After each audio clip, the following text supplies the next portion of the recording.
The rain hasn't stopped for 3 days now, and I'm starting to think the sky is crying for me because I've run out of tears. I stand by the window of this enormous mansion that's supposed to be my home, but it feels more like a beautiful prison. My hand rests on my growing belly, and I whisper to the tiny life inside me, telling them stories about a father who doesn't come home anymore, about a love that I thought would last forever, but is slowly slipping through my fingers like sand. My name is Taehyun, and I'm 20 years old. I know that sounds young to be married and pregnant, but in our world, the world of alphas and omegas, things move differently. Especially when your family's entire future depends on a marriage contract signed in expensive ink on heavy paper that smells like old books and broken dreams. I'm an omega, which means I'm supposed to be gentle and nurturing and perfect.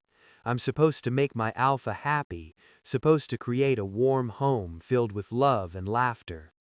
But nobody told me what to do when your alpha's heart belongs to someone else. I met Jimin exactly 1 year, 3 months, and 17 days ago. Yes, I've been counting.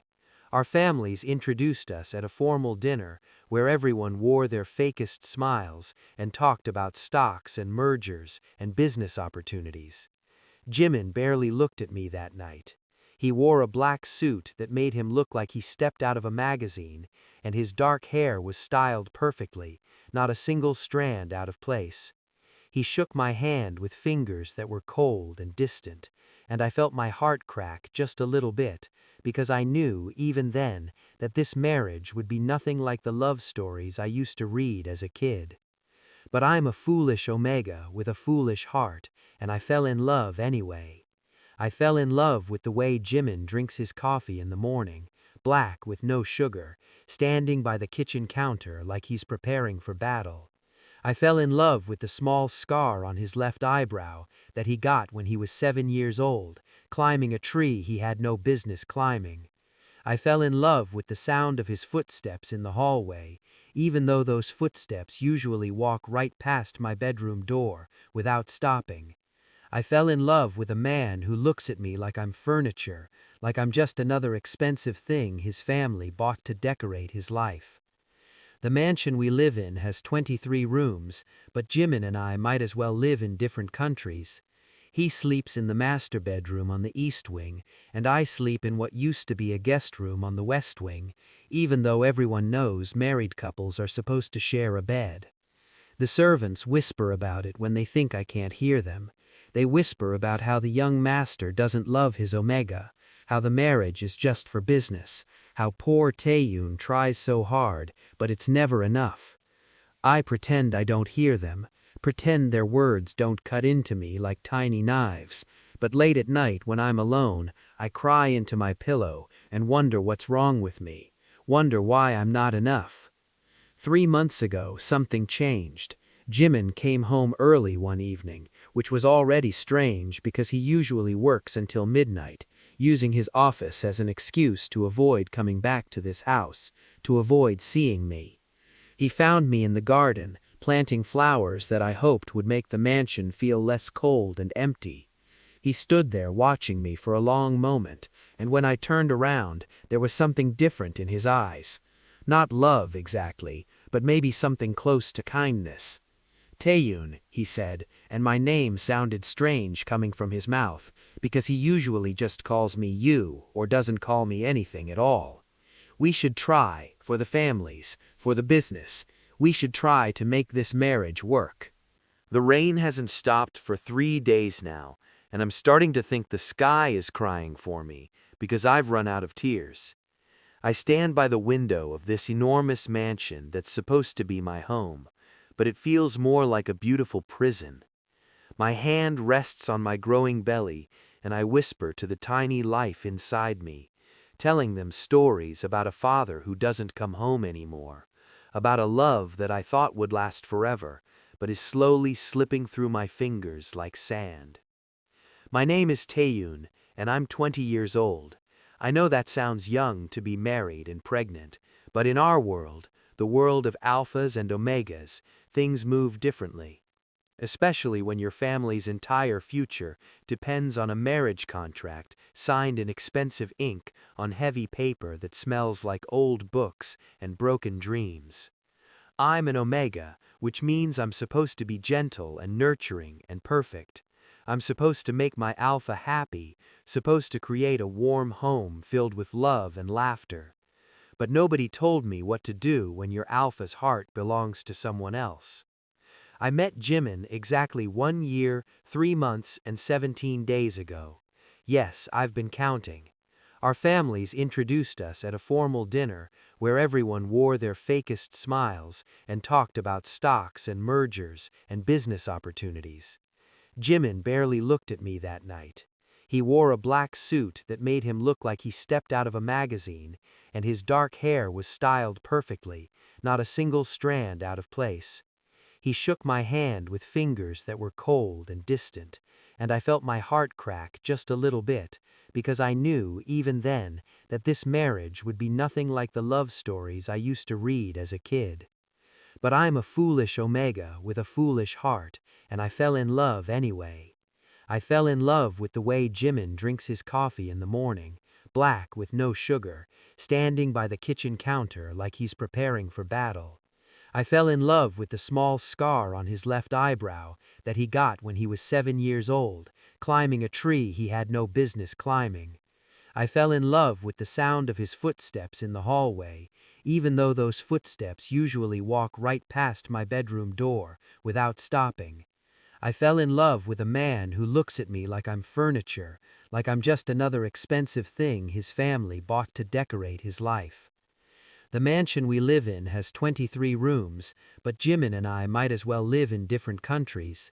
He sleeps in the master bedroom on the east wing, and I sleep in what used to be a guest room on the west wing, even though everyone knows married couples are supposed to share a bed. The servants whisper about it when they think I can't hear them.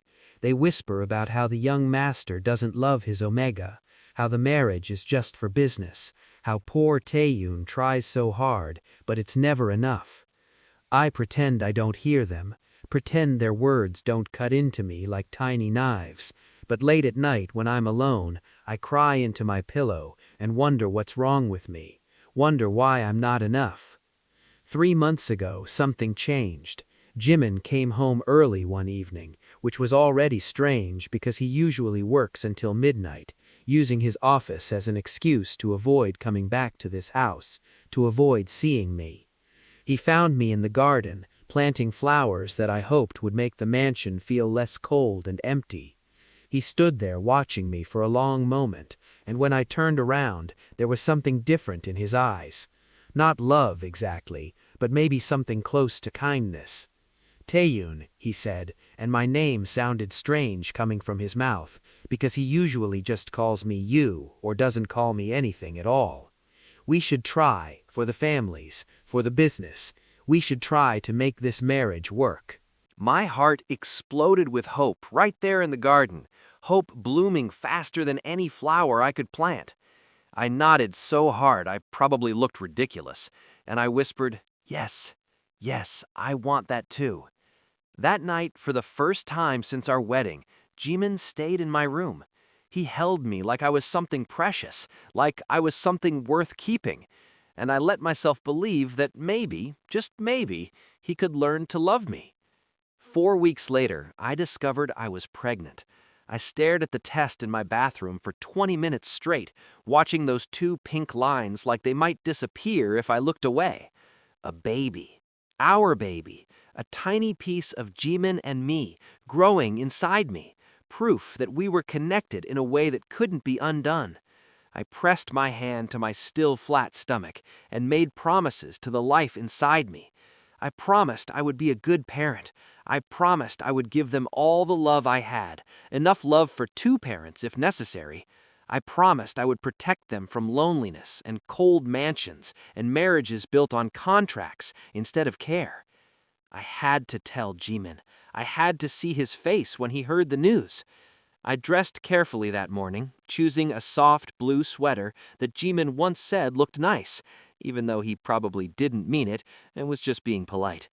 I drove to Jimin's office building, a tower of glass and steel that touched the sky, where everyone wore suits and walked fast and talked about numbers that made my head spin. The receptionist recognized me as the boss's husband and let me go straight up to the top floor, where Jimin's office overlooked the entire city. I knocked on his door with shaking hands. When he looked up from his computer, annoyed at the interruption, I almost lost my courage. But then I thought about the baby, about our baby, and I found my voice. "Jimin, I have something important to tell you." He sighed like I was bothering him, but he gestured for me to sit down.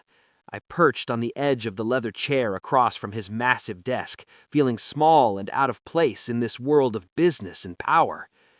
"I'm pregnant," I said, and the words hung in the air between us like stars. For 3 entire seconds, Jimin just stared at me. Then something incredible happened. He smiled, actually smiled, a real smile that reached his eyes and made him look young and almost happy. He stood up from his chair, walked around the desk, and pulled me into a hug that nearly knocked the breath out of me. "A baby. We're having a baby," he whispered into my hair. "We're having a baby." I cried right there in his arms, happy tears this time, grateful tears, because maybe this was it. Maybe this was the thing that would finally make us a real family. "I'll be a good father," Jimin promised, and I believed him with every piece of my hopeful, foolish heart. "I'll be better. I'll come home more. I'll take care of you both." For 2 perfect weeks, Jimin kept his promise. He came home for dinner, he asked me how I was feeling, he put his hand on my belly even though the baby was too small to kick yet, and he talked about the future like we actually had one together. We picked out paint colors for the nursery, we argued playfully about names, we looked at tiny baby clothes and laughed about how something so small could be an actual person. I started to believe that love could grow from the smallest seeds, that maybe Jimin was learning to care about me the way I cared about him. Then came the night of the business party. Every year, all the big companies in the city throw this huge event where everyone dresses up fancy and pretends to have fun while actually making deals and forming alliances. Jimin said I had to come as his husband, had to smile and be charming and make his family look good. I wore my best suit, the dark gray one that actually fit me properly, and I practiced my polite conversation in the mirror before we left. The party was held in a hotel ballroom that looked like something from a fairy tale, all crystal chandeliers and marble floors and tables covered in white cloths. Hundreds of people filled the space, drinking champagne and laughing too loudly at jokes that weren't funny. Jimin stayed by my side at first, introducing me to important people whose names I immediately forgot. I smiled until my face hurt and said all the right things, playing the role of the perfect Omega husband. That's when I saw him walk in. Hanul. I knew who he was, even though we'd never met, knew him from the photos I'd found hidden in Jimin's study, from the way Jimin's assistant got quiet and uncomfortable whenever that name came up. Haneul was beautiful in a way that made me understand why Jimin couldn't forget him. Tall and elegant, with hair that fell perfectly across his forehead and eyes that knew exactly how attractive he was. He wore confidence like a second skin, and he moved through the crowd like a prince at his own party. I felt Jimin go completely still beside me. I watched his face change, watched every carefully controlled expression disappear and get replaced by something raw and unguarded. Longing, that's what it was. Pure, desperate longing. And I knew in that moment that I had already lost, that I had never really had him to begin with. Hanul walked straight toward us, ignoring everyone else like they didn't exist. When he reached Jimin, he smiled, and it was the kind of smile that held years of history, years of memories that I wasn't part of and never would be. "Jimin," he said softly, "it's been too long." "3 years," Jimin replied, and his voice sounded broken, like someone had reached into his chest and squeezed his heart. "You left 3 years ago." "I made a mistake," Hanul said, and I watched him reach out and touch Jimin's arm, watched Jimin not pull away. I was young and stupid and scared, But I've grown up now. I know what I want. I want you back." I stood there like a ghost, like I wasn't even present, watching my husband look at another alpha like he was the answer to every prayer Jimin had ever whispered. Nobody acknowledged me. Nobody introduced me. I was invisible, and maybe that was worse than being hated, because at least hatred means you matter enough to provoke strong feelings. "Jimin," I said quietly, touching his other arm, reminding him I existed. "We should go. You have that early meeting tomorrow." He looked at me then, and his eyes were cold, so cold. "Go wait in the car, Taehyun. I'll be out soon." It wasn't a suggestion, it was an order. I left the ballroom with my head up and my shoulders back, refusing to let anyone see how completely I was falling apart inside. I sat in the car for 45 minutes, watching the rain start to fall, before Jimin finally came out. He didn't apologize, didn't explain. He just started the car and drove us home in silence, while I tried to figure out how to compete with a ghost from the past. After that night, everything changed again, but this time in the wrong direction. Jimin started coming home later and later, sometimes not at all. He'd send texts with excuses about work emergencies and important clients, but I could smell the lies through the phone screen. We had a doctor's appointment scheduled to hear the baby's heartbeat for the first time, and Jimin promised he'd be there, but he canceled 30 minutes before, said something came up at the office. I went alone and listened to our baby's heartbeat by myself, that beautiful sound like tiny horses galloping, and I cried because Jimin was missing everything. I tried to talk to him about it one evening when he actually came home before midnight. "Where were you today?" I asked, trying to keep my voice calm and not accusatory. "You missed the appointment." He snapped, not even looking at me, scrolling through his phone like it held the secrets of the universe. "Stop being so needy, Taehyun. I have important responsibilities." But I knew. Of course I knew. I'd seen the text messages he forgot to delete, the ones that said "miss you" and "when can I see you again." I'd smelled Hanul's cologne on Jimin's jacket, expensive and distinctive, and nothing like what I wore. I knew my husband was choosing someone else over me and our baby, and there was nothing I could do about it, because you can't force someone to love you, can't compete with a first love that still burns bright after years of separation. The worst night came during a storm that felt like the end of the world. Thunder shook the windows, and lightning turned the sky white, and I was alone in the mansion, because of course I was alone. I was always alone. That's when the pain started, sharp and terrible, like someone was twisting a knife in my stomach. I doubled over on the bathroom floor, gasping, terrified, my hands pressed against my belly, where our baby was growing, where our baby needed to stay safe. I called Jimin with shaking fingers, crying so hard I could barely speak. "Please," I begged when he answered. "Please come home. Something's wrong with the baby. It hurts, Jimin. It hurts so much, and I'm scared." There was a pause, a terrible pause that told me everything I needed to know about where I ranked in my husband's priorities. "I'm in an important meeting," he said, and his voice was distant, like he was talking to a stranger, like the person carrying his child meant nothing. "Call the driver. He'll take you to the hospital." "Please, Jimin," I sobbed. "I need you. Our baby needs you." "I'll meet you there if I can," he said, but we both knew he was lying. "I have to go." And then, through the phone, I heard it. Laughter in the background. Hanul's laughter, light and happy, and completely unconcerned that someone was falling apart on the other end of the line. There was no meeting. There never was. Jimin was choosing him, was picking an ex-boyfriend over his husband and unborn child. The phone slipped from my hand and clattered on the tile floor. The pain in my stomach got worse, and I curled up on the cold bathroom tiles, alone and scared, and wondering if this was how my story would end, if I would lose the only thing that made this marriage bearable. Rain pounded against the window so hard it sounded like the sky was trying to break through the glass.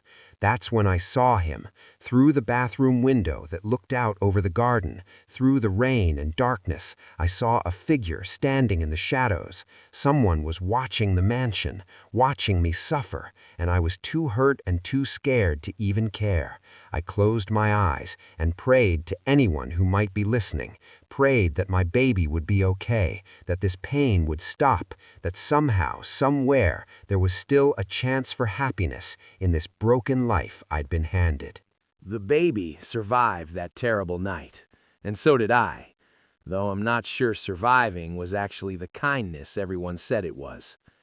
The doctor at the emergency room, where I arrived alone in a car driven by our servant because my husband was too busy with his ex-boyfriend to care, told me I was lucky.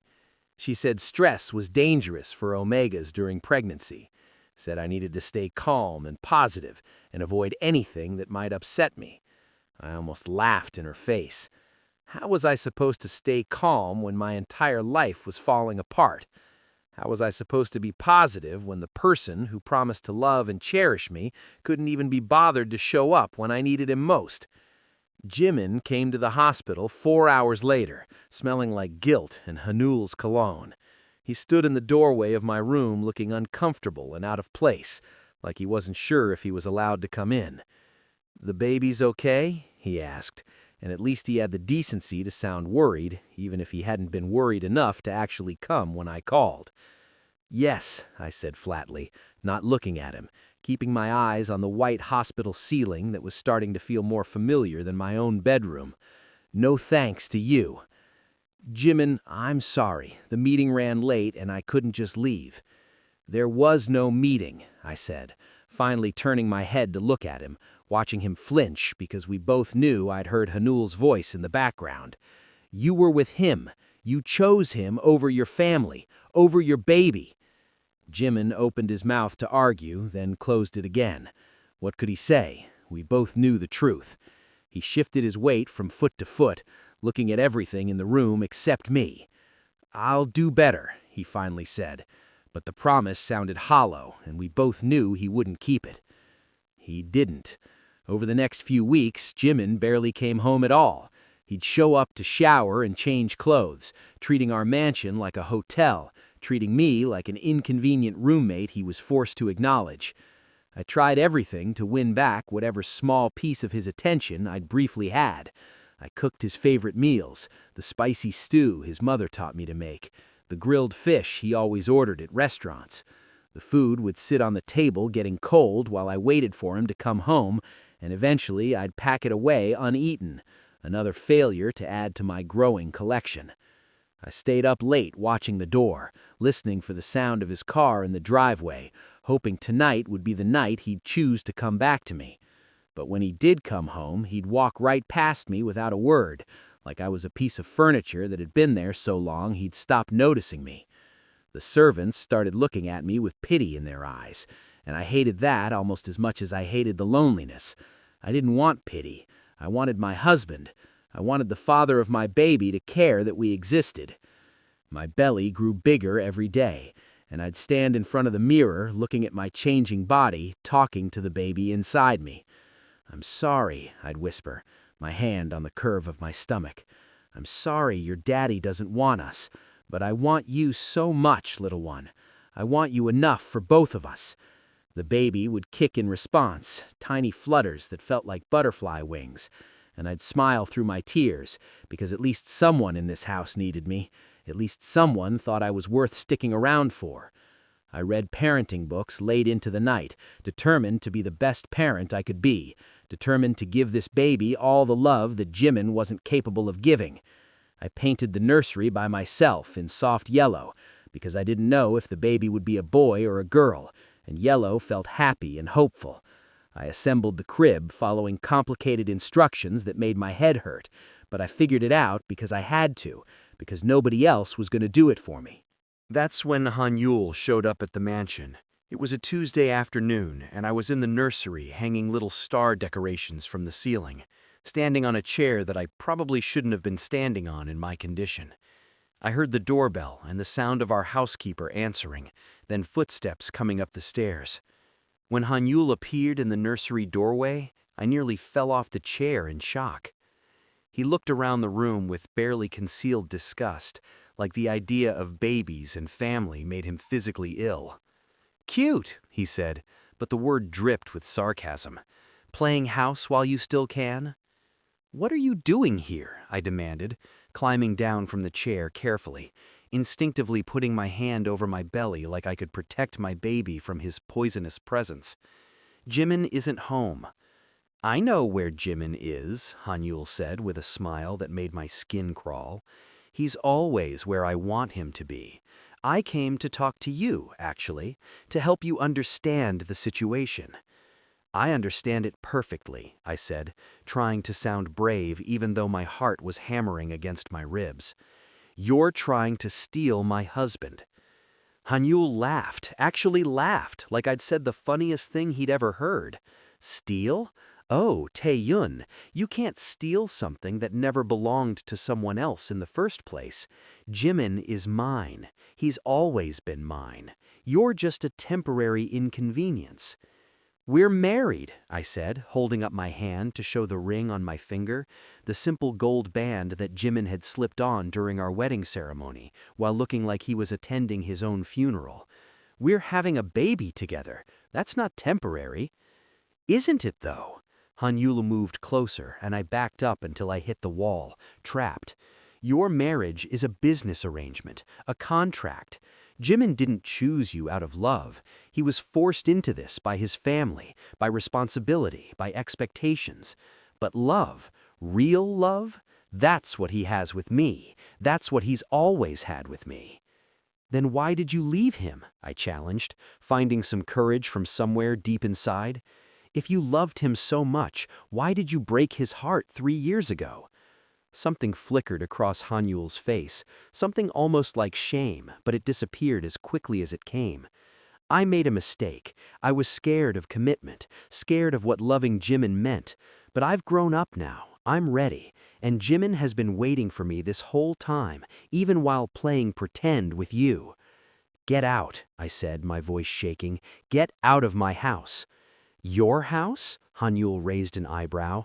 "This is the Kim family mansion. You just live here because Jimin's parents wanted grandchildren to secure the family line. You're a baby-making machine, Taehyun, nothing more.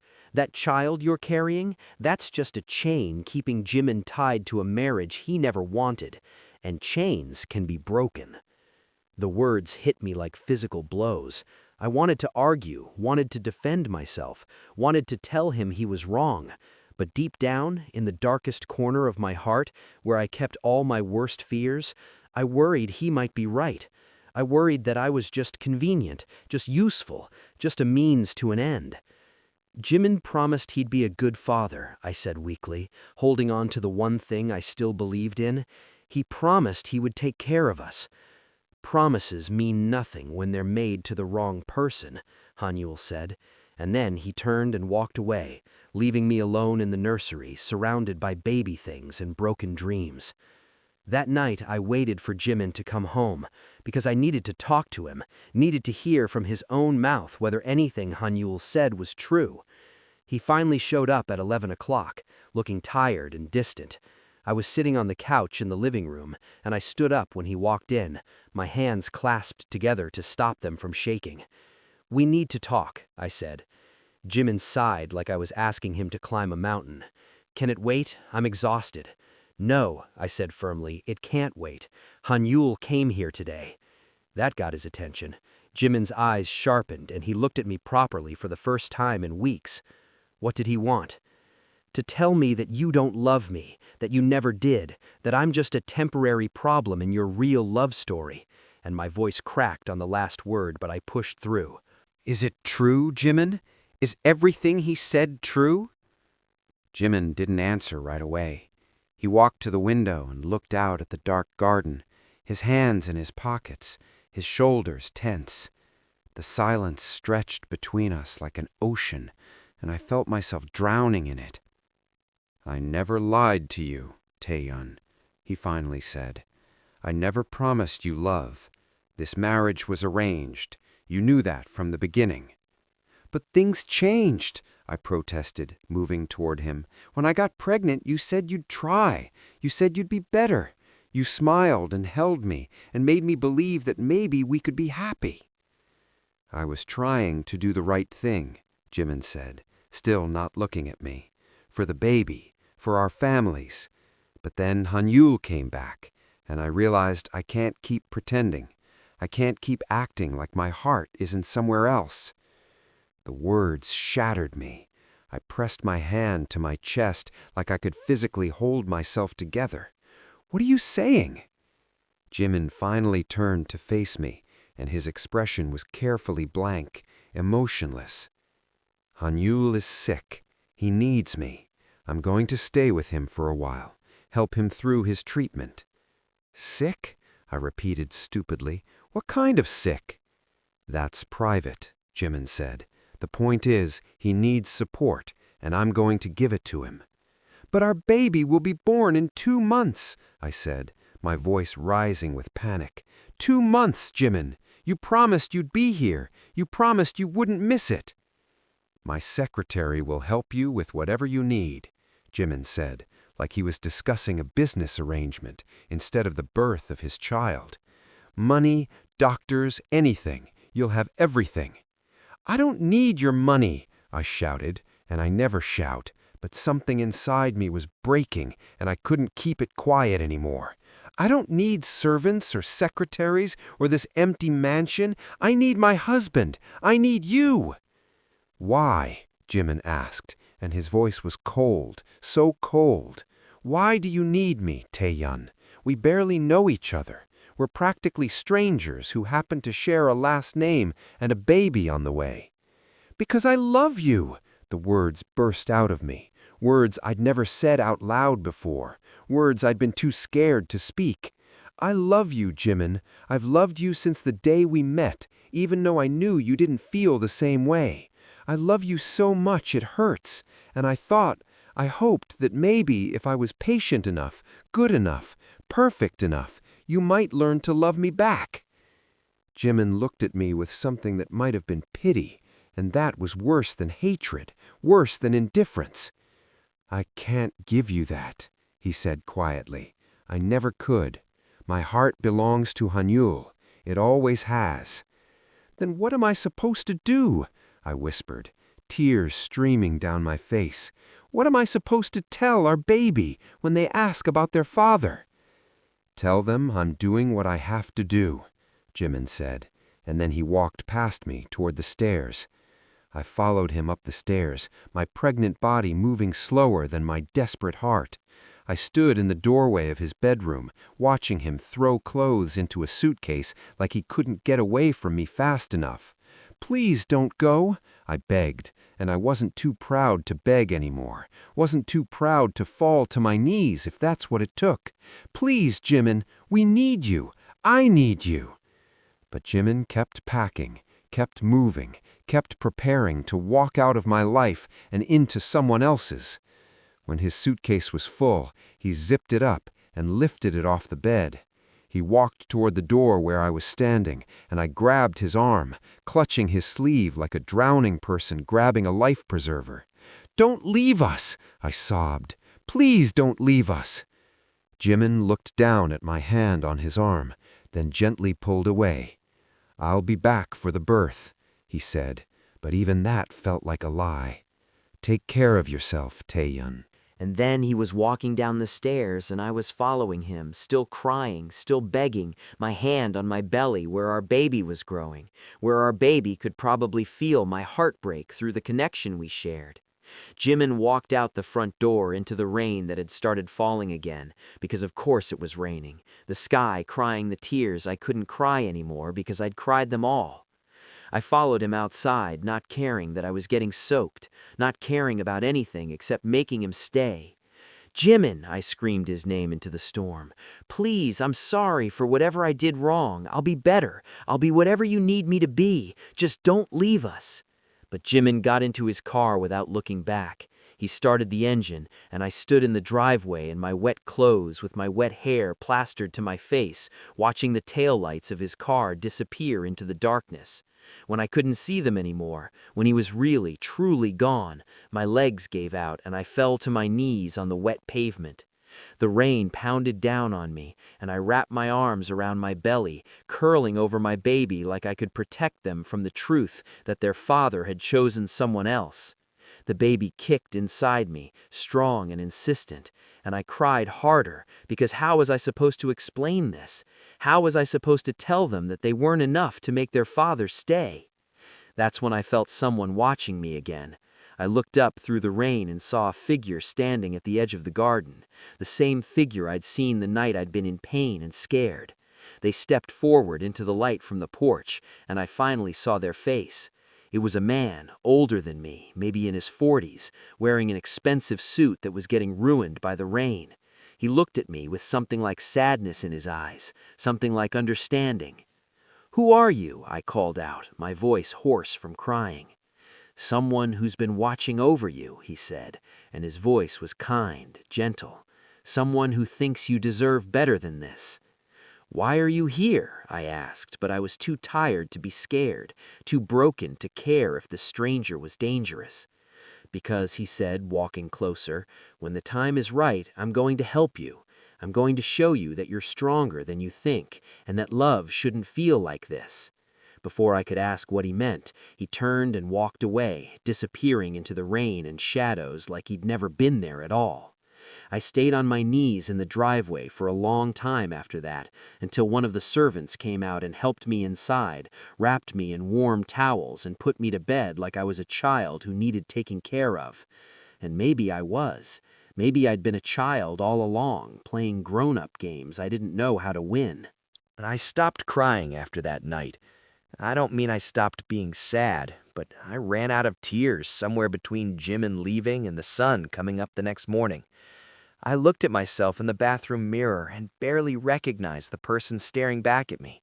My eyes were swollen and red, my face was pale and drawn, and I looked like a ghost of the hopeful boy who had walked into this marriage believing in fairy tales and happy endings. I touched my reflection and made myself a promise. No more begging, no more breaking myself into smaller and smaller pieces, trying to fit into Jimin's life. No more. But freedom wasn't as simple as deciding to be strong.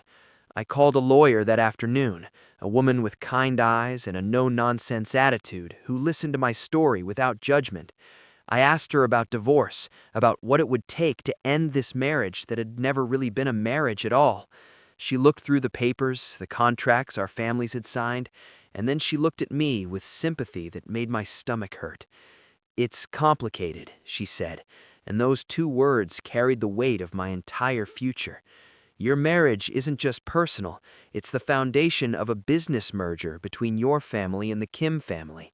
If you divorce before the contract terms are fulfilled, which includes producing an heir and staying married for at least 5 years, your family's company will face penalties that would likely bankrupt them." I thought about my mother, sick and in the hospital, receiving expensive treatments that kept her alive. I thought about my younger brother, still in college, studying to become a doctor so he could help people. I thought about my father, who had worked his entire life to build a small company that could never compete with the massive Kim Corporation, who had jumped at the chance to marry his oldest son into wealth and security.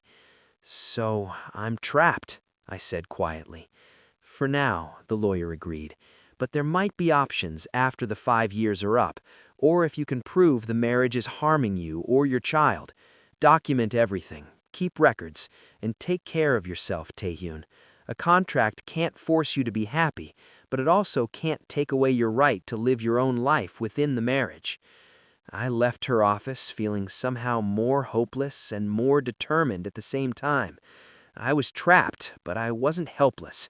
There was a difference, even if I was still figuring out what that difference meant. 3 days later, the mysterious man from the rain appeared at my door. In the daylight, properly introduced by my nervous housekeeper, he looked less like a shadow and more like a real person. His name was Director Kang, and he was the head of a rival company to Jimin's family business. I should have been suspicious, should have wondered why a business rival was showing up at my house, but something in his eyes made me trust him. "I've been watching over you for a long time," Director Kang said, as we sat in the living room drinking tea that I couldn't really taste. "Since you were a child, actually. Your mother and I were close friends before she got sick. She asked me to keep an eye on you, to make sure you were okay. I failed her. I let you walk into this marriage without warning you what it would be like." "You knew?" I asked, feeling betrayed. "You knew Jimin didn't love me and you didn't say anything?" "Would you have listened?" Director Kang asked gently.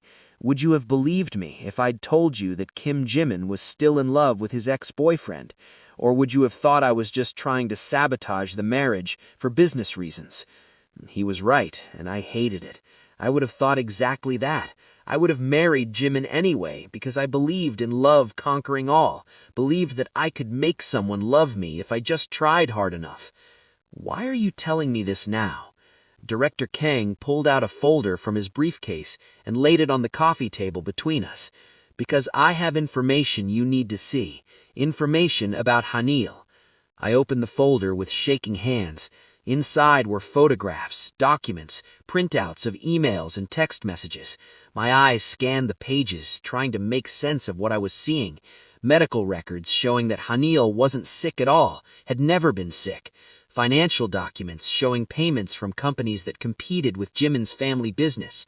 Emails discussing strategies to manipulate Jimin, to use his feelings as a weapon.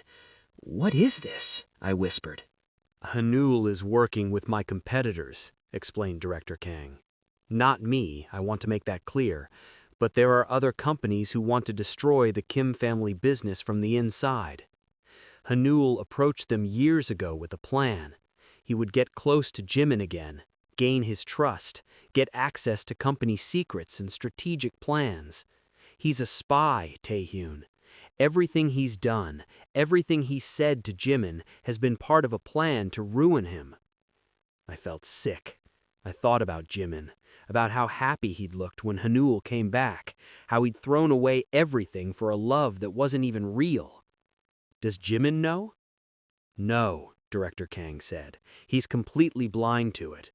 Love makes people stupid, makes them ignore warning signs they would normally see from a mile away.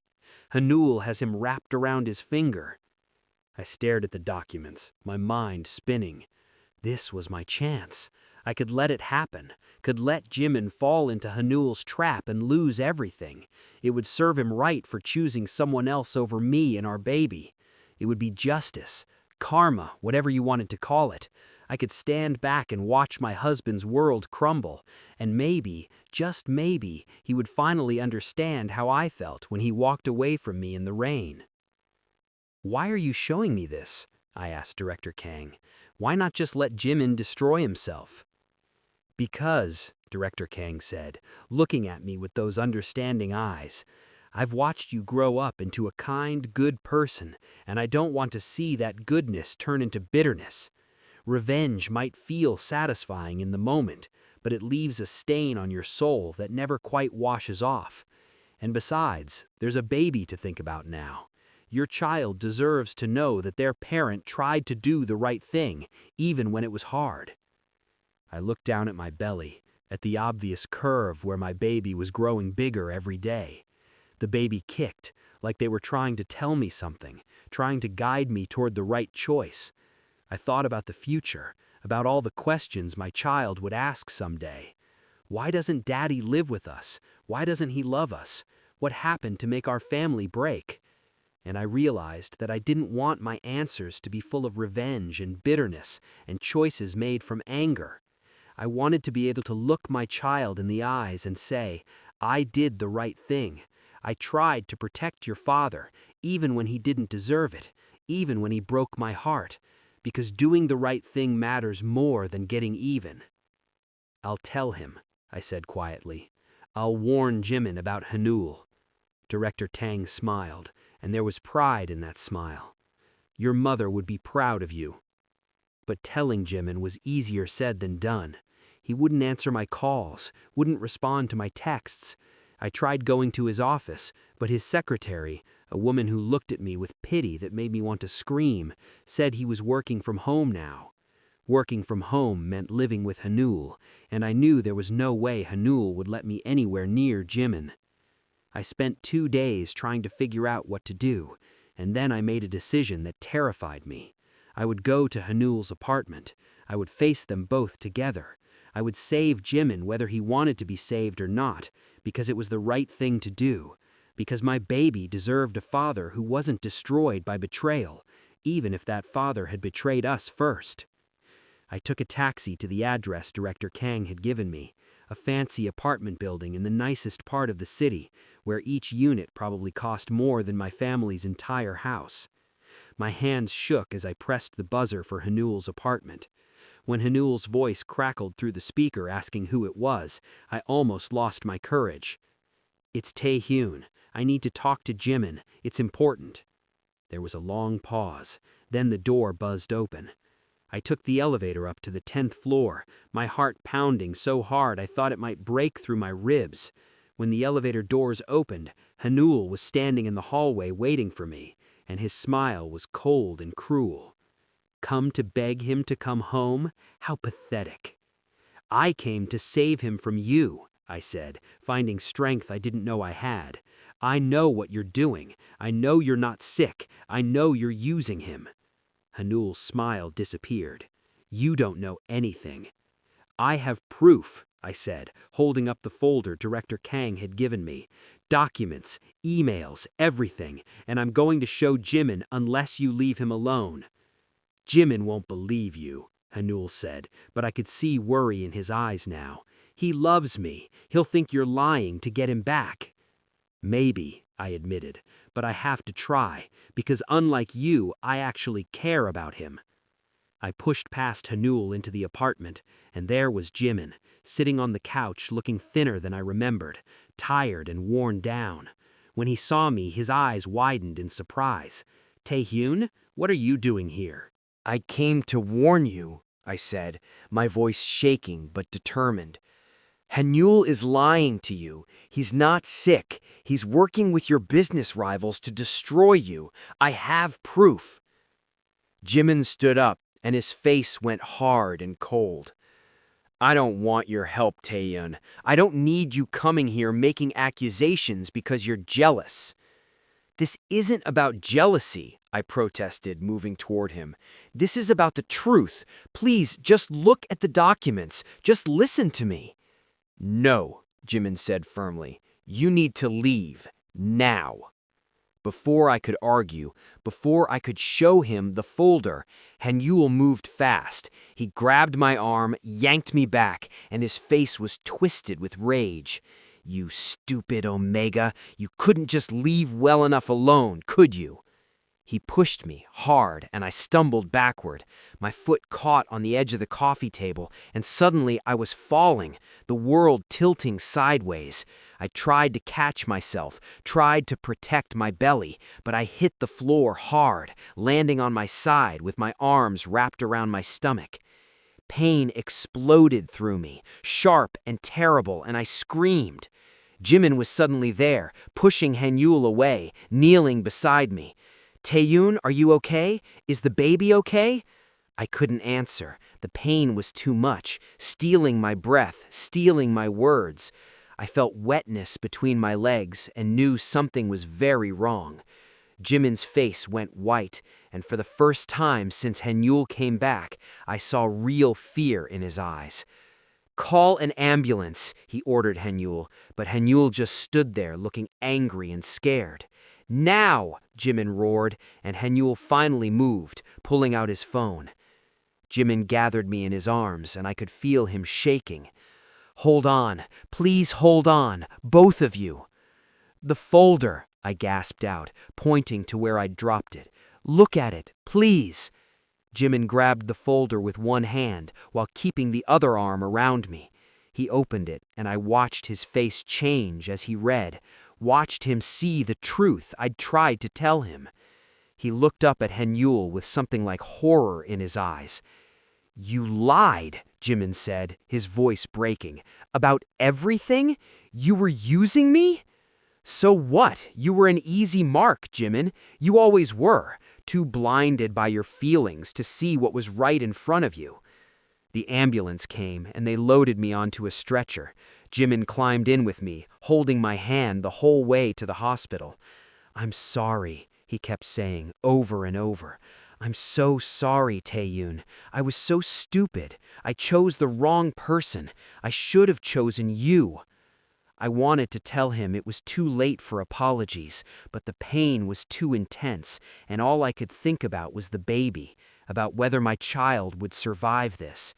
The doctors rushed me into surgery, and the last thing I remembered was Jimin's face, finally showing the emotion I'd wanted to see for so long, finally looking at me like I mattered. When I woke up, I was in a hospital bed with monitors beeping around me. My hand went immediately to my belly, and I felt the familiar curve still there. Relief flooded through me so powerfully, I started crying. The baby was alive. My baby had survived. A nurse came in and smiled at me. "Your baby is fine," she said gently. "Strong little fighter you have there. But you need to be very careful from now on.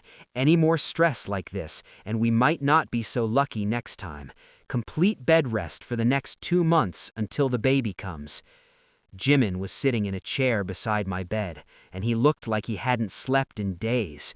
When he saw I was awake, he stood up and came to the bedside. "Taehyun, I don't know how to apologize for what I've done.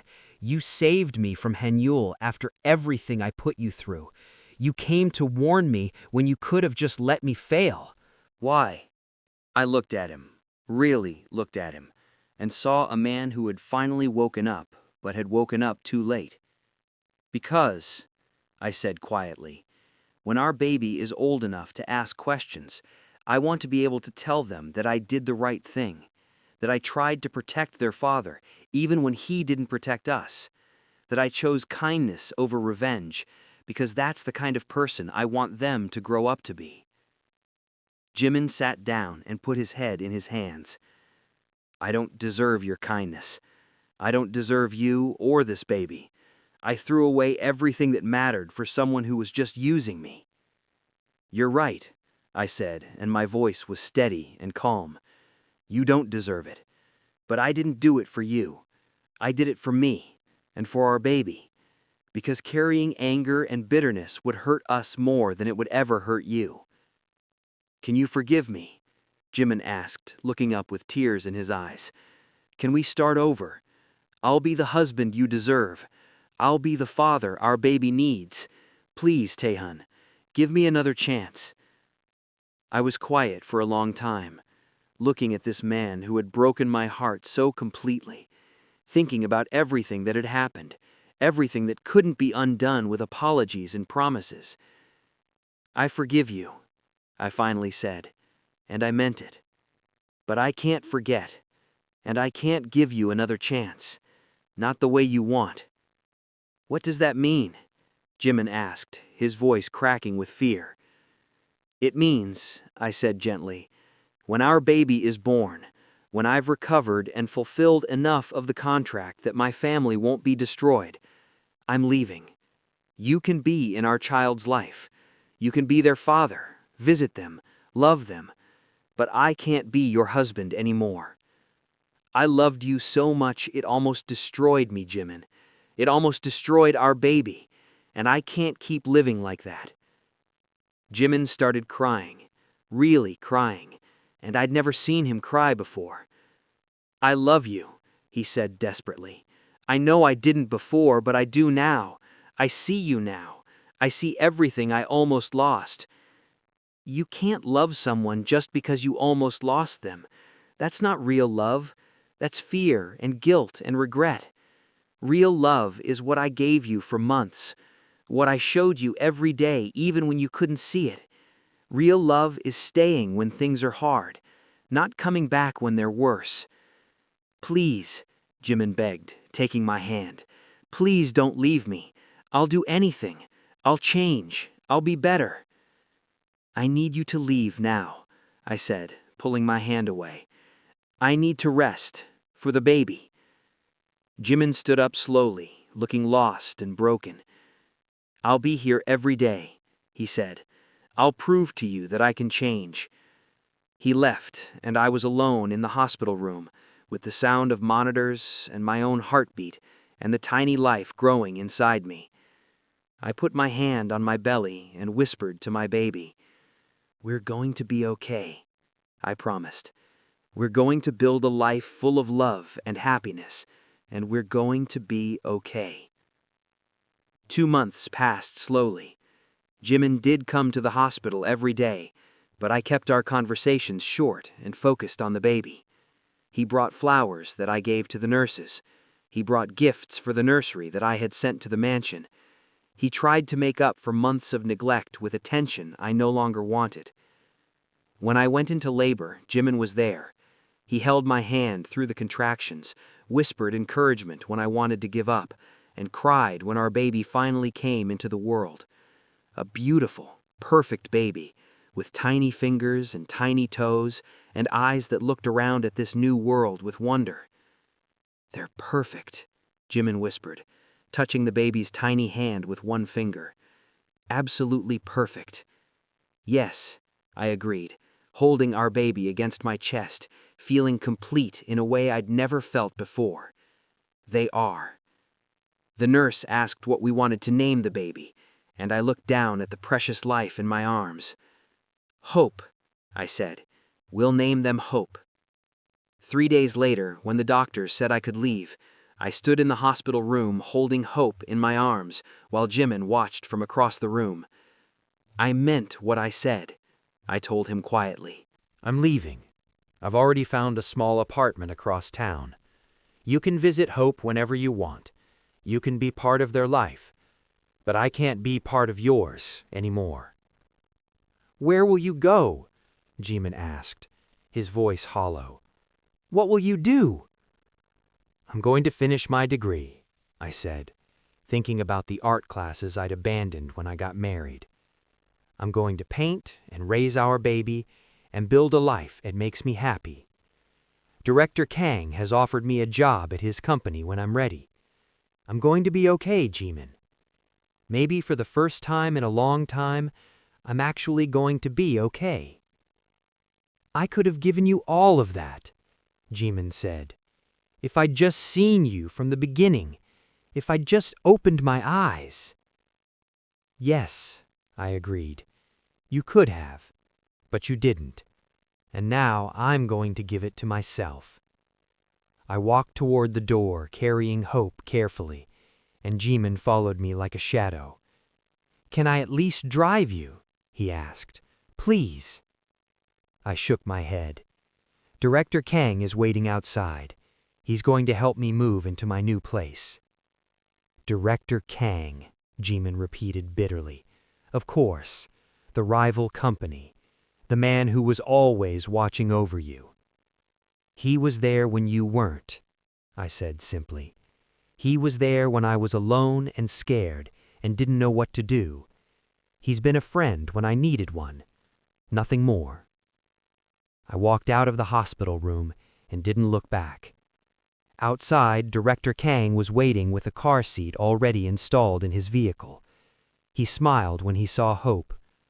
"Beautiful baby," he said warmly. "Ready for your new life?"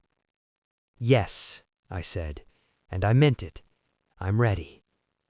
As we drove away, I looked back once and saw Jimin standing in the hospital entrance, watching us leave. He looked lost and alone, and part of me felt sad for him.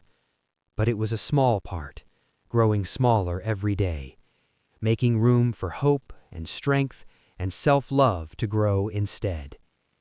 I looked down at Hope, sleeping peacefully in my arms, and I whispered, "We're going to be okay, little one. We're going to build something beautiful together. And someday, when you're old enough to understand, I'll tell you this story. I'll tell you about the hard choices I made, about choosing myself when everyone expected me to sacrifice everything. And I hope you'll grow up knowing that love should never hurt this much, that you deserve someone who chooses you every single day, not just when they're afraid of losing you." Hope made a small sound, something between a sigh and a coo, and I smiled through my tears. The rain had finally stopped. The sun was breaking through the clouds, and for the first time in longer than I could remember, I felt like maybe, just maybe, everything really would be okay. If this story touched your heart, please like, share, and subscribe for more emotional stories about love, loss, and finding yourself again. Drop a comment telling me what you would have done in Taehyun's situation. Would you have saved Jimin, or would you have let him face the consequences of his choices? I read every comment, and your thoughts mean the world to me. Until next time, remember, you deserve a love that chooses you every single day.